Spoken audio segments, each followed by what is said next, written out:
সন্ধ্যার পরে কাপড় চোপড় বাইরে রাখলে কি জিনের আঁচল লাগে? কিস্তিতে পণ্য ক্রয়ের বিধান কি? বিধর্মী শিক্ষককে সালাম দিব নাকি আদাব? স্বামীর শারীরিক যৌনতার সমস্যা হলে কি তালাক দেওয়া যাবে? সাধারণ মানুষ আলিম উলামাকে নিয়ে সমালোচনা করতে পারবে কিনা? সুন্নাত নামাজে কি 4 রাকাতেই সূরা মিলিয়ে পড়তে হবে? দুধ বোনের সাথে পর্দার বিধান কি এবং বিয়ে করা যাবে কিনা? বিয়ের দিন তারিখ ঠিক হলে কি হবু বউর সাথে কথা বলা যাবে? নিজের ইচ্ছা পূরণের জন্য দোয়া কি? মসজিদে উচ্চস্বরে জিকির করা যাবে কিনা? মৃত ব্যক্তির নামে শুক্রবারে মসজিদে দোয়ার অনুষ্ঠান করা যাবে কিনা? এশাকে নামাজ পড়লে কি চাশতের নামাজ পড়া যাবে? দোয়া কুনুত না পড়লে বিদেশ সালাত কি অন্য কোনো দোয়া দিয়ে পড়া যাবে? পায়ের উপর বালিশ রেখে তার উপরে কোরআন তেলাওয়াত করা যাবে কিনা? 40 খাওয়া বা খাওয়ানো জায়েজ আছে কিনা? গর্ভের সন্তান হত্যা করা নিয়ে কিছু বলেন।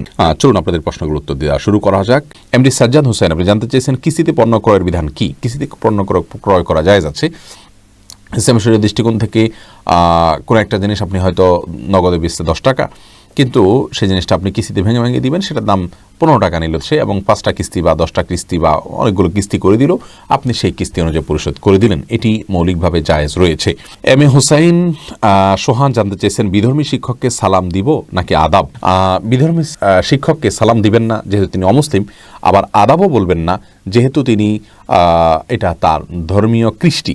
তবে তাকে এমন কোনো শব্দে আপনি সম্বোধন করবেন যে শব্দটি তার জন্য সম্মানসূচক, অথবা আমাদের সামাজিক যে সমস্ত অভিবাদনের শব্দগুলো আছে সেগুলোর কোনো একটা আপনি ব্যবহার করবেন, যেমন welcome sir, thank you sir, এই জাতীয় কথাগুলো আপনি বলতে পারেন, সুপ্রভাত, এই জাতীয় কথাগুলো বলতে পারেন।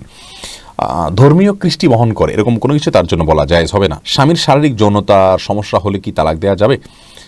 স্বামী যদি শারীরিকভাবে দুর্বল হন, যৌন চাহিদা স্ত্রীর সেটা মেটাতে অক্ষম হন, তাহলে সেক্ষেত্রে স্ত্রী যদি কাবিননামায় স্বাক্ষর করে থাকেন বিয়ের আগদের পরে, তাহলে স্বামী স্ত্রী দুজন স্বাক্ষর করে থাকলে সেই কাবিননামা 18 নম্বর কলামে দেওয়া পাওয়ার পরে তিনি তালাকের তাফবিজ নিতে পারেন, অথবা আদালতের মাধ্যমে তালাক বা বিচ্ছেদের দিকে যেতে পারেন যদি স্বামীকে ট্রিটমেন্ট করে চিকিৎসা করে সুস্থ করার কোনো উপায় না থাকে। তাওহিদুর রহমান লিমন, আপনি জানতে চেয়েছেন সাধারণ মানুষ আলিম উলামাকে নিয়ে সমালোচনা করতে পারবে কিনা? ভাই তাওহিদুর রহমান, আলিম উলামাদের যদি স্থূল অর্থে কোনো ভুল ধরা পড়ে তাহলে সেক্ষেত্রে অবশ্যই সাধারণ মানুষ তার সমালোচনা করতে পারেন, সমালোচনার নীতিগুলোকে অবলম্বন করে। প্রথম কাজ হবে সে আলেমের সঙ্গে সাক্ষাৎ করার, বা তাকে কোনোভাবে জানানোর সুযোগ থাকে তাকে জানিয়ে সংশোধন করানো। তাতেও যদি তিনি সংশোধিত না হন অথবা কোনো সুযোগ না থাকে বা তার দ্বারা ব্যাপক ক্ষতি হয়, তাহলে সেক্ষেত্রে তার সম্পর্কে সমালোচনা করা যাবে সেই সমালোচনার নীতিমালাগুলোকে অনুসরণ করে। হ্যাঁ, যদি সমাজে ওই আলেমেরই সমালোচনা করার জন্য অন্য ওলামা ইকরাম থাকেন তাহলে সাধারণ মানুষ সেই সমালোচনা নিজের ঘাড়ে নেবেন না, কারণ সাধারণ মানুষ মাপঝোপ ঠিক রেখে সমালোচনা করতে গিয়ে সেটা কোনো প্রকার ভুল তাদের দ্বারা হয়ে যেতে পারে, সীমালঙ্ঘন হয়ে যেতে পারে। তাহলে কেন সেই রিস্কটা আমাকে নিতে হবে? যেই কাজটি ওলামা একরাম আছেন তারা করছেন, আলহামদুলিল্লাহ, সেই কাজটি আমি করতে গিয়ে যদি আমি ভুল করে ফেলি, আমি যদি সীমা লঙ্ঘন করে ফেলি, আমি যদি কোনো প্রকার ব্যত্যয় করে ফেলি, তাহলে আমার রিস্ক আছে। তাহলে আমি আরেকজনের সংশোধনের জন্য আমি কেন রিস্ক নিতে যাব? এটা কোনো বুদ্ধিমান মানুষের কাজ নয়। আজকাল দেখা যায় সাধারণ মানুষ অহরহ ওলামা একরামের ভুল ধরে বেড়াচ্ছেন, যেটি অন্যায় কাজ। যদি কেউই ভুল না ধরে, কেউই না বলে, তাহলে আপনি সাধারণ মানুষ হিসাবেও আলেমের ভুল ধরতে পারেন, শর্তগুলোকে মেনে মাথায় রেখে, তার প্রতি শ্রদ্ধা রেখে, এবং ভুলটা কি এবং সেই ভুলের জন্য কোনো ওজোর তালাশ করার সুযোগ আছে কিনা, অনেক ব্যাপার স্যাপার এখানে রয়েছে, সেগুলোকে মাথায় রেখে ইসলামী শরিয়ার সমালোচনা মূলনীতিকে মাথায় রেখে তারপরে বলবেন। কোথাও যদি নাম না বলে শুধুমাত্র সমালোচনা করলেই সমাধান হয়ে যায় তাহলে সেটাই করতে হবে, অর্থাৎ ব্যক্তির ইজ্জত এবং সম্মানকে অত্যন্ত গুরুত্বের সাথে দেখতে হবে। সুব্রান, আপনি জানতে চেয়েছেন সুন্নাত নামাজে কি 4 রাকাতেই সূরা মিলিয়ে পড়তে হবে? আসলে সুন্নাত নামাজগুলো যদি সাধারণ সুন্নাত নামাজ হয় বা নফল হয় তাহলে 2 রাকাত করে পড়াই উচিত, কারণ সলাতুল লাইলি ওয়ান নাহারি মাসনা ওয়া মাসনা, রাসূল আকরাম সাল্লাল্লাহু আলাইহি ওয়াসাল্লাম বলেছেন রাত এবং দিনের নামাজ 2 রাকাত করে। এখানে সাধারণ নফল এবং সাধারণ সুন্নাহগুলোর কথা বলা হয়েছে। তবে একত্রে যখন পড়বেন, যেমন সুন্নাত মুআক্কাদা রয়েছে, এগুলো একত্রে যদি আপনি পড়েন সেটাও আপনি পড়তে পারেন, সেই ক্ষেত্রে প্রত্যেক রাকাতে আপনি সূরা মিলাবেন। নাইমুর রহমান জানতেছেন দুধ বোনের সাথে পর্দার বিধান কি এবং বিয়ে করা যাবে কিনা? দুধ বোনকে বিয়ে করতে পারবেন না, তার সাথে পর্দার বিধান নাই, তার সাথে দেখা করতে পারবেন। ওমর আমিন জানতে চেয়েছেন বিয়ের দিন তারিখ ঠিক হলে কি হবু বউর সাথে কথা বলা যাবে? না, বিয়ের দিন তারিখ ঠিক হলে হবুর সাথে কথা বলা যাবে না। হবুর সাথে কথা বলতে হলে আগদ সম্পন্ন হতে হবে, তারপরে কথা বলবেন। হ্যাঁ, আগদ সম্পন্ন হওয়ার আগ পর্যন্ত কোনো ক্লারিফাই থাকলে, কোনো জাস্টিফিকেশন থাকলে, কোনো জিজ্ঞাসা থাকলে সেটা তার কাছ থেকে জানতে পারেন। সেটাও নিরাপদ উপায়ে SMS এর মাধ্যমে বা অন্য কোনোভাবে মেইলিংয়ের মাধ্যমে করলে ভালো হয়।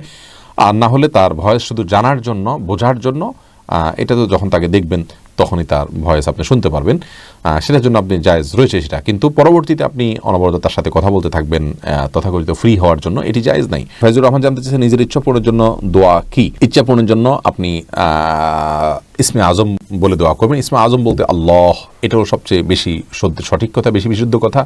হে আল্লাহ এভাবে বলে আল্লাহর কাছে চাইবেন, ইনশাআল্লাহ আল্লাহ তার দোয়া কবুল করবেন। আর দোয়ার সময় দোয়া যে শর্তগুলো আছে খেয়াল করবেন, হালাল উপার্জন থাকতে হবে, দুরূদ পাঠ করবেন, কায়মনোবাক্যে করবেন, মনোযোগের সাথে করবেন, ইনশাআল্লাহ আল্লাহ তাআলা দোয়া কবুল করবেন। লুৎফা ইসলাম জুলি আপনি জানতে চেয়েছেন সন্ধ্যার পরে কাপড় চোপড় বাইরে রাখলে কি জিনের আঁচল লাগে? এরকম কোনো কথা কোন হাদিসে আছে বলে আমার জানা নাই। তবে সন্ধ্যার সময় বাচ্চারা বাইরে থাকলে জিনদের বিচরণটা এই সময় হয়, সেজন্য সতর্কতা স্বরূপ এই সময় বাইরে কাপড় চোপড় না রাখাই নিরাপদ মনে করছি। মাহফুজ মোল্লা আপনি জানতে চান মসজিদে উচ্চস্বরে জিকির করা যাবে কিনা? দেখুন, জিকির মূলত নীরবে করার কথা। রাসূল আকরাম সাল্লাল্লাহু আলাইহি ওয়াসাল্লাম সাধারণত জিকির নীরবে করতেন। আপনি মাঝে মধ্যে সরবে হয়ে যেতে পারে, সেটি ভিন্ন কথা, কিন্তু নিয়মিতভাবে কোনো তাসবিহ জোরে জোরে পড়ার জন্য কোনো নির্দেশ ইসলামের শরীয়তে দেওয়া হয়নি। আমাদের দেশে জিকিরের হালকাগুলোতে উচ্চস্বরে জিকির করা হয় এবং মনে করা হয় যে জিকিরের পদ্ধতি এটা। অনেকে বলে যে জিকির শেখার জন্য, জিকির আসলে শেখার কিছু না, জিকিরের পদ্ধতি জানার পরে যে কেউ যার যার মতো জিকির করতে পারে। তো এটি আসলে সুন্নাহ সম্মত কোনো কাজ নয়।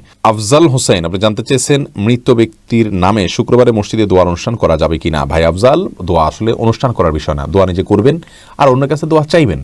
অনুষ্ঠান করা, দোয়া করানো, এটি ইসলামী শরীয়তে জায়েজ নাই। টাকা পয়সা দিয়ে মৃত ব্যক্তির জন্য দোয়া করানো সম্পূর্ণরূপে হারাম। যিনি দোয়া করছেন টাকা নিয়ে তিনিও গুনাহগার হচ্ছেন, যিনি করাচ্ছেন তিনিও গুনাহগার হচ্ছেন। মৃত ব্যক্তির জন্য নিজে আল্লাহর কাছে দোয়া করবেন, অন্যান্য আলেমদেরকে, মুরব্বীদেরকে, নেককার মানুষদেরকে বলবেন আপনারাও তাদের জন্য দোয়া করবেন, তারা দোয়া করবেন। কিন্তু অনুষ্ঠান করানো, দোয়া করানো এটি জায়েজ নাই। ইসলামী শরীয়তে কোথাও টাকা দিয়ে মৃত ব্যক্তির জন্য দোয়া করার কোনো অনুমোদন দেয়নি। জাকির জয় আপনি জানতে চেয়েছেন এশাকে নামাজ পড়লে কি চাশতের নামাজ পড়া যাবে? এশাক এবং চাশত এই দুই নামাজ কি এক না ভিন্ন? এ নিয়ে ওলামাদের মধ্যে মত পার্থক্য আছে। ইমাম ইবনে বাজ রাহিমাহুল্লাহ তিনি এই দুইটাকে একই নামাজ বলেছেন। অতএব তার মত অনুযায়ী এশাক পড়লে চাশতেরা আলাদা পড়া লাগবে না। কিন্তু আমাদের ওলামা ইকরামের অনেকেই বলেন যে এশাক এবং চাশ দুই নামাজ, অতএব সেই দৃষ্টিকোণ থেকে আপনি পৃথকভাবে যদি পড়েন সেটাই উত্তম এবং নিরাপদ। সাকিব আল ইসলাম জানতে চেয়েছেন দোয়া কুনুত না পড়লে বিদেশ সালাত কি অন্য কোনো দোয়া দিয়ে পড়া যাবে? দোয়া কুনুতটা আসলে নির্দিষ্ট কোনো দোয়াই পড়তে হবে কোনো কথা নয়, অন্য কোনো দোয়া কোনো হাদিস থেকে বর্ণিত আপনি পড়লে হয়ে যাবে। এবং দোয়া কুনুতের জায়গায় রাসূল আকরাম সাল্লাল্লাহু আলাইহি ওয়াসাল্লাম বিভিন্ন রকম দোয়া পড়তেন, ছোট বড় মাঝারি, সেগুলো কোনো একটা আপনি পড়লেই আদায় হয়ে যাবে ইনশাআল্লাহ বিইذনিল্লাহ। লাবণী আপনি জানতে চেয়েছেন পায়ের উপর বালিশ রেখে তার উপরে কোরআন তেলাওয়াত করা যাবে কিনা? যাবে, কোনো অসুবিধা নেই। এটাতে কোরআনের অসম্মান করা তো উদ্দেশ্য নয়, বরং পায়ের সাথে না যেন না লাগে সেজন্য আপনি বালিশ দিয়ে নিচ্ছেন, অতএব ইনশাআল্লাহ বিইذনিল্লাহ এটাতে কোনো অসম্মান হবে না এবং জায়েজ হবে। জিয়াউদ্দিন জানতে চেয়েছেন 40 খাওয়া বা খাওয়ানো জায়েজ আছে কিনা? না, এটা সবচেয়ে বড় বেদাতগুলোর মধ্যে থেকে একটা। মানুষের মৃত্যুর পর 40 3 দিনে, এগুলো হিন্দুদের শ্রাদ্ধ অনুষ্ঠান থেকে এসছে, এগুলো মুসলমানের জন্য কোনো অবস্থাতে জায়েজ নেই। সাইফুল ইসলাম জানতেছেন গর্ভের সন্তান হত্যা করা নিয়ে কিছু বলেন। গর্ভের সন্তান হত্যা করা এটা সাধারণ মানুষ হত্যা করার মতোই অপরাধ, অত্যন্ত জঘন্য বিষয়।